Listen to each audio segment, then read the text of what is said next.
BNP কখনো পেছনে দরজা দিয়ে ক্ষমতায় যায় নাই কোনোদিন। সবসময় সম্ভব যুদ্ধে ভোটের মাধ্যমে রাষ্ট্র ক্ষমতায় রাষ্ট্র পরিচালনার দায়িত্ব পেয়েছে। আজকেও যদি আমরা স্বপ্ন দেখি এমপি হব, আমরা অনেক কিছু হব, মেয়র হব, উপজেলা চেয়ারম্যান হব, আমরা ভোট ছাড়া কিছু বুঝি না, সেই কারণেই কষ্ট করেছি, সংগ্রাম করেছি। তাহলে ভোট যদি পেতে হয় তাহলে তো মানুষের হৃদয় অর্জন করতে হবে, মানুষের ভালোবাসা অর্জন করতে হবে। আমরা যদি মনে করি রাতারাতি শুধুমাত্র মার্কা আসবে আর ধুমধাম হয়ে যাবে, এত স্বপ্ন দেখেন না।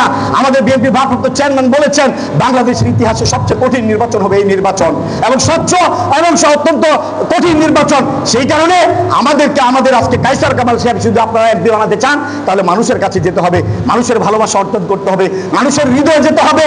আমরা চলনে বলনে কথাবার্তায় বডি ল্যাঙ্গুয়েজে এমন কোনো কাজ করা যাবে না যাতে বিএনপির ভারপ্রাপ্ত চেয়ারম্যান তারেক রহমানের সংকট হবে, যাতে বিএনপির বদনাম হবে, যাতে ব্যারিস্টার কায়সার কামাল সাহেবের বদনাম হবে। কলমাকান্দা দুর্গাপুরের মানুষ আপনাদেরকে আজকে ওয়াদা করতে হবে, মানুষের মনে কষ্ট যাবে, কোনো প্রশ্নের সম্মুখীন হবো, দলের ভাবমূর্তি ক্ষুণ্ণ হবে, এরকম কোনো কাজ আপনারা করবেন না। আজকে ওয়াদা করবেন এই হাউজে, হাত তুলে আপনারা ওয়াদা করুন আমরা কোনো অন্যায় কাজে জড়িত হব না, অন্যায়কে প্রশ্রয় দেবো না। প্রিয় নেতৃবৃন্দ।